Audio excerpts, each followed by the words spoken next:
రేపు చంద్రబాబు అమరావతికి వెళ్లనున్నారు. ఎల్లుండి చంద్రబాబు పవన్ కళ్యాణ్ భేటీ కానున్నారు. అదే రోజు చంద్రబాబును బీజేపీ నేతలు కలిసే ఛాన్స్ ఉంది. పోలింగ్ జరిగిన తీరు, అనంతర పరిణామాలపై మీటింగ్లో సమీక్షిస్తారు. పోలింగ్ తర్వాత తొలిసారిగా ఇద్దరు నేతలు భేటీ కానుండటం ప్రాధాన్యత సంతరించుకుంది.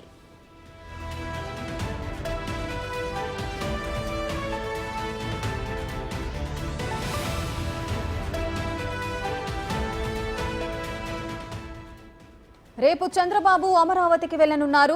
ఎల్లుండి చంద్రబాబు పవన్ కళ్యాణ్ భేటీ కానున్నారు. అదే రోజు చంద్రబాబును బీజేపీ నేతలు కూడా కలిసే ఛాన్స్ ఉంది.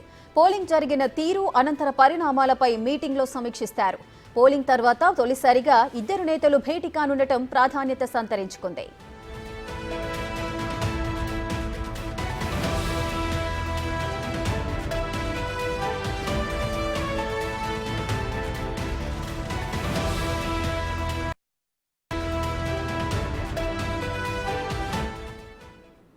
బ్రేకింగ్ న్యూస్ చూస్తున్నాం. టీడీపీ కీలక నేతలతో చంద్రబాబు టెలికాన్ఫరెన్స్ నిర్వహించారు. ఎల్లుండి పార్టీ చీఫ్ ఎలక్షన్ ఏజెంట్లతో చంద్రబాబు సమావేశం కానున్నారు. జూన్ 1న జోనల్ స్థాయిలో కౌంటింగ్ ఏజెంట్లకు శిక్షణ తరగతులు నిర్వహించాలని, అందుకు సంబంధించి ఏర్పాట్లు చేయాలని చంద్రబాబు నేతలకు ఆదేశాలిచ్చారు. కౌంటింగ్ రోజు పూర్తి బందోబస్తు ఏర్పాటు చేయాలని ఈసీ, డీజీపీకి లేఖ రాయాలని టీడీపీ నిర్ణయం తీసుకుంది. 175 నియోజకవర్గాలకు 120 మంది పరిశీలకులను నియమించడం పట్ల చంద్రబాబు అభ్యంతరం వ్యక్తం చేశారు. ఓటమికి వైసీపీ నేతలు కారణాలు వెతుకుతున్నారని, అందుకే ఈసీ, పోలీసుల తీరుపై విమర్శలు చేస్తున్నారని చంద్రబాబు మండిపడ్డారు.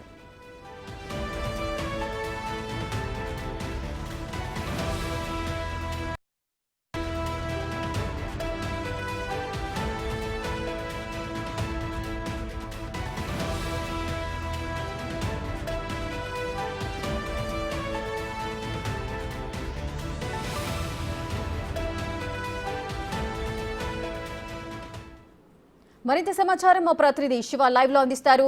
శివ, ఎల్లుండి చంద్రబాబు అదేవిధంగా పవన్ కళ్యాణ్ ఇరువురు నేతలు కూడా భేటీ కాబోతున్నారు. ఏ అంశాలు ప్రస్తావనకు వచ్చే అవకాశాలున్నాయి?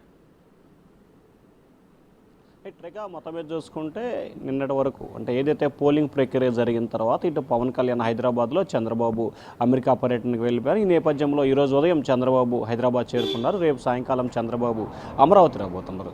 ఇక ఎల్లుండికి సంబంధించి కూడా చంద్రబాబు చాలా కీలకమైన అంశాలకు సంబంధించి చర్చించబోతున్నారు. కొద్దిసేపు క్రితమే తెలుగుదేశం పార్టీ అధినేత చంద్రబాబు పార్టీ ముఖ్యమైన నాయకులు అంటే పొలిట్ బ్యూరో సభ్యులతో ఆయన టెలికాన్ఫరెన్స్ నిర్వహించారు. ఈ కాన్ఫరెన్స్లో అనేకమైన కీలక అంశాలకు సంబంధించి చంద్రబాబు వారికి దిశానిర్దేశం చేయడం జరిగింది. అలాగే ఎవరైతే పార్టీకి సంబంధించిన చీఫ్ ఏజెంట్లు ఉన్నారో వారితో కూడా ఎల్లుండి సమావేశం ఏర్పాటు చేయాలని చెప్పి ఆదేశాలు జారీ చేశారు. అలాగే జూన్ 1వ తేదీన పార్టీకి సంబంధించిన ఎవరైతే కౌంటింగ్ ఏజెంట్లు ఉంటారో జోనల్ వారీగా వారితో సమావేశం ఏర్పాటు చేయాలని చెప్పి చంద్రబాబు దిశానిర్దేశం చేయడం జరిగింది. అలాగే 175 అసెంబ్లీ నియోజకవర్గాలకు సంబంధించి 120 మంది పరిశీలకులని నియమించడం పట్ల చంద్రబాబు కొంత అసంతృప్తి అయితే వ్యక్తం చేశారు.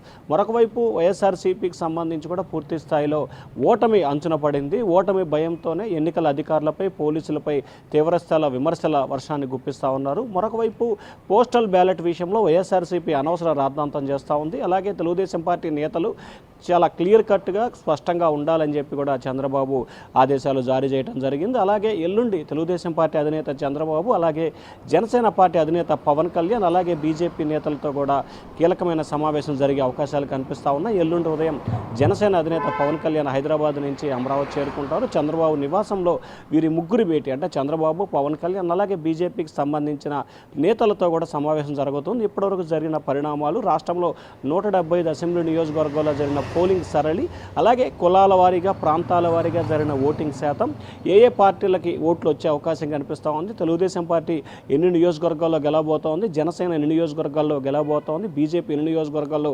గెలవబోతోంది, వీటితో పాటుగా అన్ని నియోజకవర్గాల్లో జనసేన పోటీ చేసిన చోట BJP, TDP vote bank share అలాగే ఏ విధంగా డైవర్ట్ అయిందా, లేకపోతే కూటమికి పడిందా, అట్లా రకరకాల అంశాలకు సంబంధించి కూడా ప్రధానంగా వీరి మధ్య చర్చకు వచ్చే అంశం కనిపిస్తూ ఉంది. మరొక వైపు ఎగ్జిట్ పోల్స్ రాలేదు, కానీ మిగిలిన ఇప్పటివరకు అందుతున్న అనేక సర్వేలకు సంబంధించి కూడా కూటమి అధికారంలోకి వస్తుందని చెప్పి విస్తృతంగా ప్రచారం జరుగుతున్న నేపథ్యంలో కూడా వీరి భేటీ చాలా ప్రాధాన్యత సంతరించుకుంది. ఎల్లుండి మధ్యాహ్నం అంటే లంచ్ టైం భేటీ చంద్రబాబు నివాసంలో జరిగే అవకాశాలు కనిపిస్తూ ఉన్నాయి. రేఖ.